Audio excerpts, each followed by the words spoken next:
연금에 관련돼서는 일종의 플랜이 좀 필요하다. 특히 그러네요. 은퇴 설계가 이제 앞으로 5년 임박한 분들, 그렇죠. 예, 그다음에 지금 은퇴해야 될 분들, 은퇴를 기획하고 있는 분들은 반드시 해야 되는데 이런 분들 같은 경우는 1대1 상담이 반드시 필요합니다. 저희는 그래서 어떻게 돼 있냐면 저희가 로보어드바이저라고 다르다고 그랬잖아요. 네. 저희는 기본적으로 본사에서 통화한 다음에 파트너들하고 연결해줘서 1대1 상담을 하는데 과거에 보험회사에 했던 재무 상담 이런 게 아니라 실제 은퇴 플랜 인출과 관련된 이런 실질적인, 그러니까 왜냐하면 저희는 무슨 뭐 그런 게 아니라 진짜 돈을 움직이는 사람들이기 때문에 주로 돈을 어떻게 만들 거냐, 그 돈을 어떻게 찾아 쓸 거냐, 그래서 뭐 이런 쪽으로 하다 보니 그런 1대1 상담이 주어지는 게 좀 우리한테 좋은 점이고, 네. 두 번째는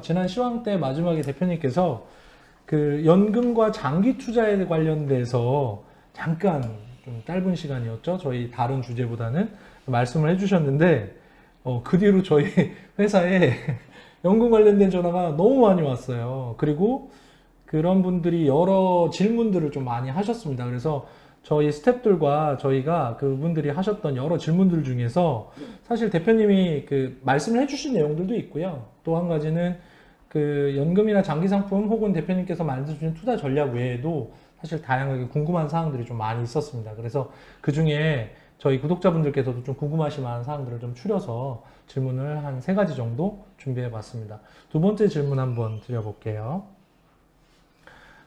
연금 관련된 어떻게 보면은 좀 직접 많은 분들이 좀 궁금해하실 상황인 것 같아요. 최근에 광고를 보면은 연금을 TDF로 운영하라고 하는 내용들이 굉장히 많습니다. 여러 증권사들에서 보면 그렇죠.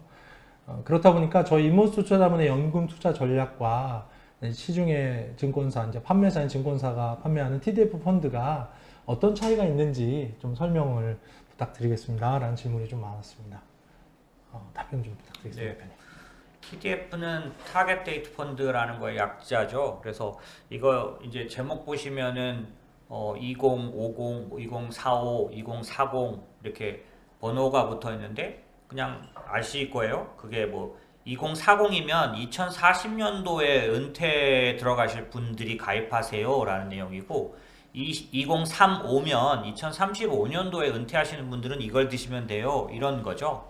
그래서 기본적으로는 자기가 은퇴에 들어가는 연도를 정해주면 이 운영사가 알아서 채권 말고 주식의 비중을 이제 당연히 은퇴에 가까울수록 줄여가겠죠. 그리고 은퇴가 먼 사람들에게는 소위 말하는 위험자산이라고 말하는 주식을 더 많이 배치하겠다라는 뜻이죠. 그래서 이 구조 자체가 너무 훌륭하죠. 왜냐하면 과거에는 어땠냐면 연금은 안전해야 되기 때문에 위험자산이 적을수록 좋다. 이게 기본적인 생각이었고, 그러다 보니까 채권이 아주 가득 들어가 있는 것들을 선호했고, 심지어는 채권도 필요 없고 그냥 원리금 보장형, 예, 이런 것들이 지금 제가 뭐죠? 최 이사님 그 데이터 들었을 때도 네. 전체 연금 중에서 90% 이렇게 가까이 원리금 보장형인 거 아니에요? 네. 보험회사에 들어가 있고. 네, 맞습니다. 예. 예. 사실 숫자 보시면 놀라실 거예요. 우리가 보기에 관심이 지금 TDF 얘기 막 하고 있는 것 같은데 네네. 사실 그거는 요만큼이고요. 나머지 이만한 덩어리는 아직도 보험사에 그냥, 예. 오늘도 제가 우리 파트너분하고 통화 잠깐 할 동안에 그 얘기 들었는데 뭐 몇 프로 보장형? 그 뭐라 그러죠? 최저 보증형으로 들었는데 10년 동안 지금 1%래요, 연. 최저 보증. 예. 최저 보증 4%짜리인가여서 들었는데 사업비 있고 막 이러니까. 사업비를 5% 뛰었대. 그래서 지금 자기 수익률은 1%래. 그래서 그 얘기를 들어보니까 뭐 그냥 얘기를 들으면 알겠는데 그걸 들은 분은 잘 이해가 안 됐는데 그게 지금 90%라는 거 아니에요, 지금 전체에. 그렇죠. 퇴직연금에서는 그 정도 되는 것 같습니다. 예, 그래서 그렇게 보면 이 TDF 너무 훌륭한 거죠. 그렇죠. 그래서 왜냐하면은 그런 식의 말은 또 말하니까 맞네, 막 이렇게 될 텐데 안 맞아요. 세상에 10년 동안 1% 달려고 하면 안 되죠. 그렇죠. 그러니까 그러니까 제가 듣기로는 보험회사가 지금 몇 년째 고생하는 것 중에 하나가 운영을 해가지고 난 수익률 5%만 자꾸 보여주고 자기네가 떼어간 돈 6%는 안 보여줘가지고 고객들이 마이너스인지 몰랐대요 오랫동안. 아, 그러니까 자기네가 떼어간 거 뒤에 보여줘야 되잖아요. 그렇죠, 그렇죠. 근데 그 펀드 운영한 결과만 보여줘서 그러니까 순수한 운용 수익만 보여주는 변액 거죠. 그거를 그래서 네. 자기네들 덩치 큰 통째로만 수익을 맨날 보여줬다는 거야. 어. 그 중에 내가 들어간 해는 다른데 그렇죠, 이거 설정 때부터 성적만 계속 보여주면 어떻게 해? 그렇죠. 우리 투자 쪽에서도 그 유명한 사람 갑자기 생각이 안 나네요. 그 마젤란 펀드가 있어요. 그게 뭐 10년 동안 몇천 프로여가지고 근데 그 투자자 중에 조사를 실제로 해봤더니 거의 90%가 손실 났다는 거야. 그 이게 말이 되나 했더니 자기가 언제 들어갔냐가 중요한 거예요. 아, 예, 그래서 어찌됐든지 간에 그런 것처럼 이 TDF 같은 경우는 굉장히 그런 일반인의 잘못된 생각, 예, 안전하다는 의미로 수익률이 낮아야 된다는 것과 이퀄은 아닌 거죠. 그러네요. 그래서 안전하다는 의미를 제대로 알려주기 위해서는 이제 은퇴에 가까웠으면은 물론 변동성이 생기지 않도록 만드는 게 맞긴 하지만은 기본적으로 처음부터 그럴 필요는 없다. 이런 생각을 갖게 해준 거라 TDF는 너무 훌륭한 거라서 실제로는 저는 오랫동안 그렇게 말해 왔어요. TDF는 굉장히 좋은 건데 단지 이제 뭐가 있냐면은 단점이 좀 있는데 그게 뭐냐면 그러니까 TDF는 이렇게 이해하시면 저는 이렇게 이해하고 있어요. 혼자서 만약에 연금 관리하실 분은 무조건 TDF 하십시오. 그냥 방치하고 네. 그런 것보단 낫다. 네, 훨씬 나아요. 아까 그렇죠. 제가 말씀드린 그런 논리는 잊어버리시고 그런 논리는 듣지도 마시고 장기 복리 뭐 이런. 네, 막 그런 얘기 하면서 뭐 그 최저 보장 같은 거 이런 거 믿지 마시고 네네네. 아까 제가 말씀드린 것처럼 혼자 하실 때도 이제 장기적으로 연금이라는 게 저는 이렇게 생각해요, 여러분. 저는 이런 얘기를 들어도 될지 모르겠어요. 제가 현역에 있을 때 연금이 필요 없는 분들과 오랫동안 제 직업을 가졌었어요. 그래서 예. 고액자산가들을 모셨고 그 자산 관리를 했기 때문에 그분들은 연금이 필요 없었습니다. 그런데 그런 분들은 1%일까요? 전체 중에? 99%는 연금이 다 필요해요. 근데 문제는 뭐냐면 연금이 꼭 필요한 이유는 지난번에도 잠깐 말씀드렸죠. 제가 지난번에 제가 모셨던 회장님 얘기를 드리면서 왜 그 얘기를 했는지 설명을 잘 안 했던 것 같아요. 왜 회장님이 그렇게 자식들한테 제가 그 얘기 했잖아요. 우리 그 둘째 아드님이 대기업 부장이신데 그 출장이 많아가지고 자기 이거 때려치고 싶다고 줄 돈 있으면 빨리 주라고 자기 미국 가서 주유소 하나 사놓고 편하게 지내고 싶다고. 알아봐 주시고. 네, 그래서 저보고 알아봐 달라고 해서 결국에는 욕하시다가 주셨거든요, 돈을. 본인은 불 안 켜고 그러고 사신다고. 그러니까 제가 말하려고 했던 거 이해 다 되셨나 모르겠어요. 네. 제가 말한 건 뭐냐면 재산이 많아도요, 그 재산은 자식이 필요하면 주는데 주로 쓰이고요.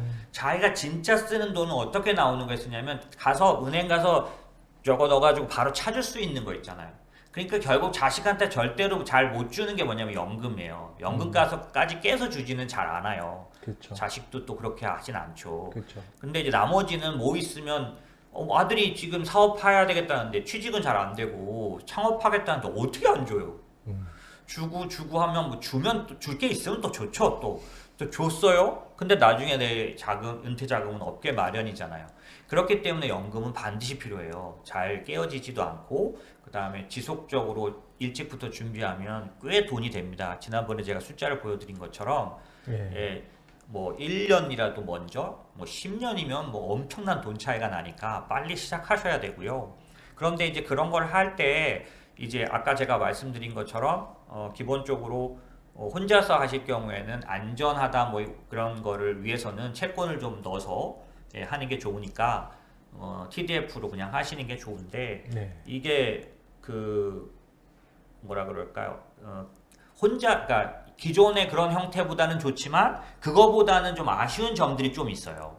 그래서 그 아쉬운 점들이 아마 인모스 투자자문은 그걸 좀 보완했겠죠. 그런 면에서 차이점이 좀 있는 것 같아서 그 차이점을 좀 말씀드릴게요. 그러니까 저는 좀 극히 조심하는 게 하나 있는데 뭐냐면 제가 증권사 출신이에요. 그래서 증권사가 어떻게 하는지에 대한 얘기를 쉽게 할 수 있어요. 너무 저도 그 속에서 살았으니까. 근데 이게 자칫 잘못 얘기하면 엄청나게 욕하는 게 될 수가 있어요. 그런데 욕하는 거죠. 근데 욕하는 거 있는데 이걸 잘 이해하시면은 그래도 저 사람이 정확하게 전달하려고 욕을 하는 거다라고 이해하시면 좋은데 잘못 들으면은 나는 그런 사람 아니라고 막 그렇게 되는 것처럼 될까봐 제가 되게 조심하는데 사실은 금융기관은 다 자기의 특징들이 있어요. 그래서 증권사는 판매사예요. 그렇죠. 그렇기 판매사. 때문에 연금을 팔기만 하지 관리는 기대하시면 안 돼요. 그래서 혼자서 만약에 하시면 자기가 주식 30%, 채권 70%를 구성해야 돼요. 그걸 안 하려면 혼합형 연금 펀드 중에 혼합형을 사놔야 되는 거죠. 그렇죠. 펀드 아닌 건 나머지는 다 하지 마세요. 그거는 아까도 말한 예금 금리로는 이제 못 이겨요. 말씀드렸잖아요. 앞으로 장기적으로 계속 저금리예요. 이게 고령화하고도 관계돼 있어서 어쨌든 그렇단 말이죠. 그러면 지나간 10년에도 마찬가지였는데 그렇게 봤을 때 증권사에서 자산 배분까지 도움받으리라고 생각하시면 안 되는 거죠. 혼자서 하실 때는. 그러니까 혼자서 하실 때는 TDF라 그래서 그 TDF 안에 자산 배분이 들어가 있는 거거든요. 나이 이 기간별로 자산 배분을 넣어놓은 거잖아요.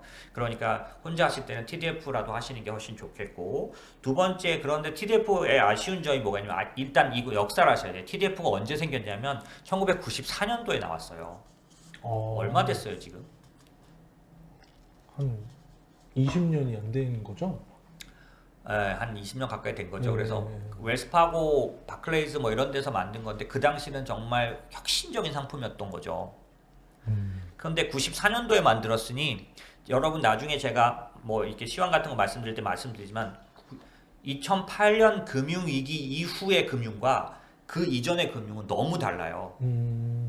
2008년도에 간단히 말씀드리면 연준이 그 전까지는 안 하던 통화정책에서 금리만 그 전에는 금리 정책만 썼거든요. 2008년 금융위기 때 뭘 비로소 썼냐면 양적 완화라고 하는 그 채권을 사주는 돈을 푸는 그 퀀터티브 이징이라고 말하는 걸 처음으로 시행했어요. 근데 이게 뭐라고 불리는 거냐면 별명이 뭐냐면 비전통적 통화 정책이에요. 과거에 하지 않았던. 예. 이건 특별한 방법이에요. 그런데 그걸 해봤더니 일정 부분 효과가 있어요. 장점과 단점이 있는데 장점도 상당히 있었기 때문에 요번에 코로나 터지니까 제롬 파월이 어떻게 했어요? 그냥 바로 폭탄처럼 그걸 실행했죠. 그러니까 미국이 지금 저렇게 멀쩡한 거야 아직까지. 근데 거기에 요번에는 모두 더했어요. 제가 코로나 터졌을 때 작년도에 엄청나게 계속 얘기했죠. 이제는 통화 정책만 하면 안 돼서 뭘 더 한다 그랬죠? 재정 정책을 더 한다 그랬죠. 그래서 이번에는 그러니까 2008년도 이전에는 금리로만 통화 정책을 쓰다가 2008년도에는 양적 완화와 금리를 쓰는 그걸 하다가 이번에는 재정 정책까지 세 개가 돼 버린 거예요. 그래서 작년도에 제가 여러 번 그 얘기했잖아요. 이 그 뭐라 그랬죠? 그 통화 정책 버전 3라고 그러니까 세 번째 통화 정책이라고 말씀드렸잖아요. 제가 이 얘기를 왜 하냐면 그러다 보니까 이제부터 2008년도 이전도와 그 이후에 자산 배분은 완전히 달라졌어요. 근데 이건 언제 만들었다고요? 94년도에 만든 거니까 나름 아쉬움이 굉장히 많아요. 그래서 그걸 이해하시면 되는데 아쉬운 점들은 이제 저희하고 차이점이라고 이제 저희는 나름대로 이 TDF의 아쉬운 점을 보완을 다 했어요. 그러다 보니까 이제 좀 그런 건데 첫 번째는 뭐냐면 아까 제가 이름을 불러드릴 때 2035, 2045 뭐 이런 것처럼 5년 단위예요. 그러니까 만약에 2038년에 은퇴하려는 사람은 약간 애매하죠. 어떤 걸 선택해야 되나. 지금 제가 이게 문자적인 얘기를 하려는 게 아니라 그런 것처럼 이 연금이 만약에 목적이 뭐냐면 은퇴 자금이잖아요. 그렇죠. 은퇴 자금은 기본적으로 좀 은퇴 설계가 필요해요. 무슨 얘기냐면 앞으로 나는 10년 뒤에 은퇴한다. 그 다음에 은퇴한 뒤에는 매월 어느 정도의 자금을 필요로 할 것 같다. 그렇게 해서 몇 년간 쓸 돈을 준비한다. 이런 것들이 왜 필요하냐면 그냥 오늘은 자세한 설명하는 때가 아니니까 나중에 제가 설명 자세히 할게요. 왜 필요한지 그냥 간단히 말씀드려 볼게요. 만약에 우리가 앞으로 10년 뒤에 은퇴를 할 거고 30년간 쓸 돈을 준비해 놓으려고 하면 그걸 다 준비한 상태로 은퇴에 들어가려고 하면 제가 아까 말씀드린 99명이 은퇴가 그 연금이 필요한데 그 99명 중에 은퇴 자금을 충분히 마련해놓고 은퇴에 들어갈 수 있는 사람은 몇 명이나 될까요? 제 생각에는 10명도 잘 안 될 거예요. 10%도 안 될 것 같아요. 왜냐하면은 저도 직장 생활 해봤지만은 어떠냐면 지금도 오늘 제가 우리 큰 놈은 군대 가 있는데 휴가 왔다가 오늘 복귀하는 날이고 작은 놈은 지금 중1인데 얘는 약간 심장이 안 좋은데 오늘 백신 맞췄어요. 예. 제가 아주 머릿속이 복잡해 죽겠어요. 얘 보내는 놈은 또 저 섭섭하고 이 녀석은 또 몸은 어떤지 계속 그렇고 아무튼 그런 상황. 이게 뭘 말해주냐면 얘네들을 위해서 제가 쓰다 보면 제가 전에 한번 말씀드렸잖아요. 엄청나게 먹어요 얘들. 그리고 뭐 교육비 뭐 이런 거 다 하다 보면 당연히 내가 어떻게 내 은퇴 자금 충분히 마련해 놓을 수 그렇죠. 있겠어요? 대부분 그렇지 않을까요? 네. 이제 그러다 보니까 간단히 말하면 은퇴를 하면서 바로 모든 돈을 만들어 놔야 되는 거는 불가능해요. 근데 다행인 건 꼭 그렇게 하지 않아도 돼요. 왜냐하면 만약에 65세 은퇴를 하더라도 요즘은 기본적으로 80세, 90세가 기본이잖아요. 그렇죠. 그럼 65세부터 85세까지만 해도 몇 년이 주어져요? 30년이죠. 30년이 주어지나요? 20년이 주어지잖아요. 그럼 그 20년 동안 내가 돈을 찾아 쓰면서 또 한쪽에서는 운영하면 돼요. 네, 아주 좋은 포인트신 것 같아요. 그렇죠? 네. 그러니까 기본적으로 내가 다 돈을 만들어 놓고 은퇴를 하는 사람과 그렇죠. 내가 반만 만들어 놓고 그걸 현금으로 찾아 쓰면서 나머지 그 반은 운용을 하는 사람은 만들어 놓을 돈의 단위가 다르죠. 그렇죠. 예. 그렇기 때문에 미국이라는 우리보다 훨씬 일찍 베이비부모가 은퇴한 그쪽에서는 은퇴 설계 그러면 가장 중요한 키워드로 인출률이란 단어를 제일 많이 사용해요. 어떻게 돈을 찾아 쓸 건가가 더 중요해진 거예요. 인출 전략이 되게 그렇죠. 중요하다는 거죠. 그렇죠. 예. 그러면 제가 지금 무슨 얘기를 했냐면 왜 이런 얘기를 하느냐? 그렇기 때문에 연금에 관련돼서 어떤 분들에게는 은퇴 설계가 다소 필요한데 TDF는 그게 불가능하죠. 그냥 획일화돼 있는 네. 시기적으로. 증권사는 판매사기 때문에 여러분에게 연금 상담해주지 않아요. 이 얘기도 해야겠네요. 증권사는 판매사기 때문에 무슨 수수료로 살아가냐면 거래 수수료로 살아가요. 그렇기 때문에 여러분이 한번 연금을 든 다음에 또다시 사고팔고를 잘 안 하는 상품이다 보니 연금에서 떨어지는 수수료는 너무 적어서요. 네. 증권에서 근무하는 사람들이 여러분과 하나하나 얘기 절대 하고 싶어 하지 않습니다. 적어도 연금이라면. 그리고 더군다나 요즘은 모든 상품이 녹취난기라고 금소법 때문에 바뀌어가지고요. 그렇죠. 예, 1,000만 원이든 500만 원이든 100만 원이든 PB가 나와서 얘기하려면 녹취까지 하고 다 서류 사인을 받아야 되니까 금액의 유무와 크고 작은 거 관계없이. 그렇죠. 예. 작은 건 하려고 하지 않습니다. 그래서 제가 지난번에도 말씀드렸잖아요. 저희 우리 고객 되신 분 중에 변호사님 6억 5천인가 그랬는데 안 받겠다. PB가 안 받겠다 그래가지고 저희가 곤란했었다고. 물론 우리는 자문사니까 할 수 있어서 했는데요. 그런 것처럼 여러분에게 그런 은퇴 설계나 이런 자문을 해줄 상황이 전혀 안 될 건데 연금에 관련돼서는 일종의 플랜이 좀 필요하다. 그러네요. 특히 은퇴 설계가 이제 앞으로 5년 임박한 분들, 그렇죠. 예, 그 다음에 지금 은퇴해야 될 분들, 은퇴를 기획하고 있는 분들은 반드시 해야 되는데 이런 분들 같은 경우는 1대1 상담이 반드시 필요합니다. 저희는 그래서 어떻게 되어 있냐면 저희가 로보어드바이저라고 다르다고 그랬잖아요. 네. 저희는 기본적으로 본사에서 통화한 다음에 파트너들하고 연결해줘서 1대1 상담을 하는데 과거에 보험회사에 했던 재무 상담 이런 게 아니라 실제 은퇴 플랜 인출과 관련된 이런 실질적인 그러니까 왜냐하면 저희는 무슨 그런 게 아니라 진짜 돈을 움직이는 사람들이기 때문에 주로 돈을 어떻게 만들 거냐 그 돈을 어떻게 찾아 쓸 거냐 그래서 뭐 이런 쪽으로 하다 보니 그런 1대1 상담이 주어지는 게 좀 우리한테 좋은 점이고 네. 두 번째는 이제 이 TDF는 어떤 상태냐면 처음에 이렇게 2045 그래가지고 제가 이제 저희도 현금 대신 TDF 산다라고 하는 부분이 있어가지고 이렇게 보니까 이런 식으로 이렇게 돼 있어요. 그래서 뭐 예를 들면 미국 주식 17.39%, 글로벌 주식 15.44%, 글로벌 성장주 15.69%뭐 이런 식으로 TDF는 그렇게 딱 나눠서 뭐 글로벌 채권 11.94% 이렇게 딱 네. 당연히 이게 자산 배분이라고 말씀드렸잖아요. 근데 문제는 뭐냐면 이건 굉장히 좋은데 계속 그대로 가. 시장이 바뀌는데 20년 동안 10년 동안 계속 가는 거야. 그 안에서 채권 관련해서는 매니저가 바꾸면 바뀌는데 이 비율이나 이런 부분들에 대해서 조정할 여지가 전혀 없죠. 얼마 전에 저희 고객 한 분이 그게 답답해서 옮겨왔다고 하시는데 맞습니다. 열심히 전화하고 연락했는데 그대로라고 하면 그대로일 수밖에 없어요. 펀드 매니저가 바꾸지 않으면 1대1로 바꿔주는 구조가 아니에요. 그렇죠. 그래서 기본적으로는 요런 걸 뭐라 그러냐면 요 기존의 TDF가 가져간 자산 배분은 정적 자산 배분이라 그래요.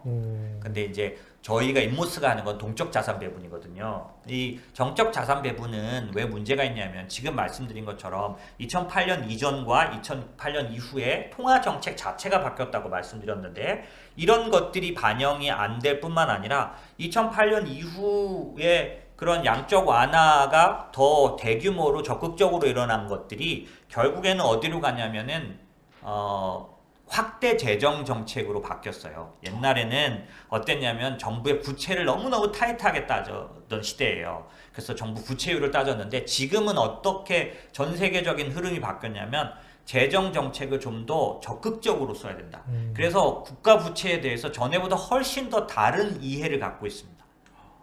한국은 지금 요번에 좀 바뀔지 모르겠네요. 한국은 수년 동안 제가 지나간 한 5년 동안 제가 강의를 많이 다녔는데 거기서 늘 그냥 엄청 열받아서 소리쳤는데 그게 뭐냐면 한국은 부채 비율이 너무나 낮은 나라이기 때문에 더 써야 되는 나라예요. 재정을. 그런데 오랫동안 계속 뭐 국가 부채가 어쩌니 그러면서 안 썼어요. 예, 그런 건 좀 바뀌었으면 좋겠습니다. 제 생각에는. 어쨌든 전 세계적인 흐름은 확대 재정으로 가는데 그러다 보면 어디로 가냐? 결국엔 지금 거의 일본은 MMT를 하고 있고요. 네. MMT는 뭐라 그랬죠? 무한정 돈을 찍어서 재정 정책을 쓰는 거라 그랬잖아요. 미국도 아마 내년 내후년에는 거의 지금 구조는 MMT 구조로 가고 있는 중이죠. 그럼 이렇게 되면 어떻게 되느냐? 기본적으로 자산 배분의 모든 원칙들이 달라져서 그러니까 수년 동안 지나간 금융위기 이후 수년 동안 이상하게도 주식도 오르고 채권도 오르는 시기가 계속돼 왔어요. 그래서 요번에는 저희가 채권을 안 산 거예요. 안 넣은 건데 어쨌든 그래서 정적 자산 배분으로는 시장을 반영하지 않기 때문에 무조건 채권이 안전하지 않습니다. 그런 30년, 40년 동안 채권이 계속 올랐기 때문에 채권도 지금 주식 어떤 예를 들면 테슬라 못지않은 버블이에요 현재. 근데 왜 그럼 채권을 그렇게 샀느냐? 말씀드렸다시피 전에도 말씀드린 것처럼 연기금, 그 다음에 그 국가기관들, 기관 투자자들은 법적으로 어떻게 되냐면 예금을 들지 못하게 돼 있어요. 그렇죠. 가장 안전하다고 말하는 변동성이 작은 자산이 채권이에요. 국채. 그러니까 무조건 주식 대신 살 수 있는 게 채권이기 때문에 채권의 값은 국채 값은 계속 올라왔던 거죠. 근데 요즘 한국이 예를 들어서 지나간 한 달 동안에 어떤 일이 있었냐면 금리가 폭등을 해가지고 한국에 전쟁 나는 줄 여러분 잘 모를 수 있는데 국고채, 한국 국고채가요 뭐 이런 적이 없었어요. 이거는 정말 한국 CDS가 그러니까 부도나는 CDS가 나올 정도의 그런 정도 변동이 있었어요. 여러분 잘 모르셨을 텐데 그래서 그런지 한국에 지금 그 연금에 들어가 있는 채권들 마이너스가 아주 심합니다. 예, 떠들어 보시면 아실 거예요. 근데 그런 것들이 앞으로는 빈번히 일어납니다. 왜냐하면 아까 말씀드린 이 통화정책, 그 다음에 재정정책의 변화가 일어나고 있기 때문에 이럴 때는 장기적으로 그냥 그렇게 계속 가져간다고 해서 안전하거나 이 보호가 되는 게 전혀 아니다라는 거죠. 얘기가 좀 빨리 해야 되겠네요. 제가 좀 또 오래 얘기를 한 것 같아요. 세 번째는 그 개인의 변수를 고려하지 못하기 때문에 예를 들면 저희 인모스트 같은 경우는 개인연금이 있으신 분이 만약에 퇴직연금을 가져오시면 두 개를 다르게 운영해드려요. 그렇죠. 그런데 이 TDF나 이런 쪽에서는 그렇게 개인별로 적용을 할 수가 없습니다. 그러니까 사실 투자할 때는 많은데 항상 몇 개에만 투자돼 있죠. 그리고 유형도 아까 말씀드린 것처럼 뭐 글로벌 성장형 이게 다 뭐냐면 그 스타일 분류예요. 스타일 분류는 더 이상 먹히지 않는 거죠. 어쨌든 요즘 들어서 왜 시장에서 성장주냐 가치주냐 얘기도 유명한 사람들이 뭐라 그러는지 많이 들어보셨죠? 이제 그런 얘기 그만해라. 그거 나누는 거 아니다. 이런 얘기 많이 하잖아요. 네, 맞습니다. 다 구태연한 얘기인데 아직도 그렇게 하고 있죠. 네 번째 수수료인데요. 수수료가 은근 비싸요. 그래서 예를 들면 그 수수료를 제가 혹시라도 헛소리를 할까봐 봤는데 여전히 좀 높더라고요. 그래서 뭐 예를 들면 모 증권사 TDF는 판매 보수나 이런 건 연 1.275라고 돼 있지만은 거기에 이제 항상 이제 총보수를 보셔야 되거든요. 그렇죠. 총보수 보셔야 왜냐하면 이제 해외를 하는 걸 전 기본으로 봤어요. 해외 꼭 해야 하니까. 해외를 하면은 거기다가 0.78을 더해서 합치면 2.07 혹은 2.25 이런 식으로 2%가 다 넘어요. 네, 심한 건 3%대 가까이 가는 게 있네요. 그래서 이게 왜냐면 다 해외를 하려면 어떤 펀드를 해야 되냐면 재간접. 재간접 펀드. 예. 예, 예. 재간접 펀드. 이런 재간접 형태가 되면 수수료가 올라가거든요. 그 안에서. 그러다 보니까 이게 수수료가 높아요. 저희 같으면은 저희는 어떻게 되냐면 저희는 자원보수가 있으니까 자원보수까지 다 합쳐서 생각해야 되거든요. 그렇죠. 그렇게 생각했을 때 ETF를 해버리기 때문에 저희 같으면은 그리고 펀드로 할 경우에는 저희는 거의 ETF니까 펀드로 해도 이제 E클래스라는 걸 해서 아주 낮은 수수료 적용하는데 ETF 같은 경우는 막 심한 건 0.02, 0.01 막 이러니까 그렇죠. 저희 거랑 합쳐도 1.1, 1.2 게다가 요즘은 또 그 수수료 감면 프로모션 같은 거 맞죠, 굉장히 맞죠. 많이 있어요. 증권사가 그냥 아예 이제 보수 자체를 없애버린 것도 많아서 그렇죠. 예. 저희 같으면 이제 자원보수를 그렇게 계산 합쳐도 그 정도밖에 안 되는데 웬만한 TDF들은 2%대가 다 계산해서 총보수로 가고 나면 그 정도 됩니다. 해외를 하려면.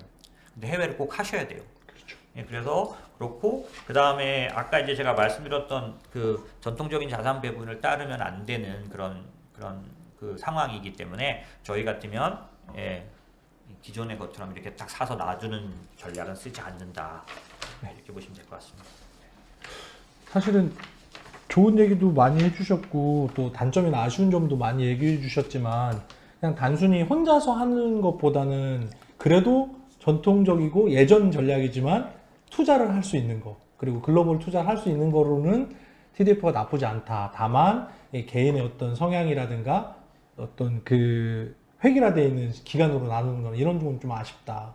저희가 아마 연금 대표님께서 연금 전략에 관련된 거 고민하실 때도 아까 지금 우리나라에는 아마 그런 데가 없는 거로 알고 있거든요. 인출 전략이나 아니면 은퇴 후에 어떤 본인 그 수입을 어떻게 한다든가 이런 계획들을 세워줄 수 있는 데도 없고 그걸 고려해서 운영하는 데도 쉽지는 않은 것 같아요. 없죠. 예. 그러니까 제가 말씀드린 것처럼 증권사 사정은 이제 TDF를 팔아서 이제 그 점유율로 전쟁은 하지만은 네. 그렇기 때문에 들어오는 거, 옮겨오는 거는 무조건 전쟁처럼 하지만 그 뒤에 대해서는 아무 계획이 없어요. 맞습니다. 예, 그래서 사실은 저희 인모스 같은 경우는 제가 이제 증권회사에 있을 때 그 고객 전략 일을 했었는데 고객 전략 일 할 때 해외 여러 사례들을 연구했을 때 그 지금 제가 말씀드린 이런 케이스들을 많이 공부했고 그걸 이제 저희 그 자문 시스템 중에 은퇴 설계에 관련돼서는 반영을 해서 앞으로 한 두세 달 뭐 이런 내에 이제 그런 어떤 것들 아마 좀 광고하면서 그 서비스를 제공하려고 하는데 지금도 저희가 이제 뭐 기회 되면 제가 말씀드리겠는데 저희는 이제 인출 플랜을 그 상담하는 부분은 갖고 있어요. 그래서 개별적인 은퇴 설계를 하기는 하는데 해외 사례처럼 아주 그 잘 그 시스템화되어 있는 서비스는 한두 달 내에 좀 내놓으려고 하고 있고요. 네, 예. 제가 옆에서 대표님 뵙고 있는데 그 인출 전략 시뮬레이션과 또 고객분들 상담하는 프로세스 만드시는데 지금 사실 수개월 굉장히 오랫동안 이렇게 없는 것들을 만들어내시려고 노력하고 계신 거로 제가 알고 있고요. 저희 스태프들도 되게 열심히 하고 있는 거로 알고 있는데 기대 많이 해주셨으면 좋겠습니다. 아마 연말 지나면 좋은 어떤 프로젝트 보여주실 것 같습니다. 아무튼 TDF에 관련된 아주 심도 깊은 답변 되게 감사드립니다.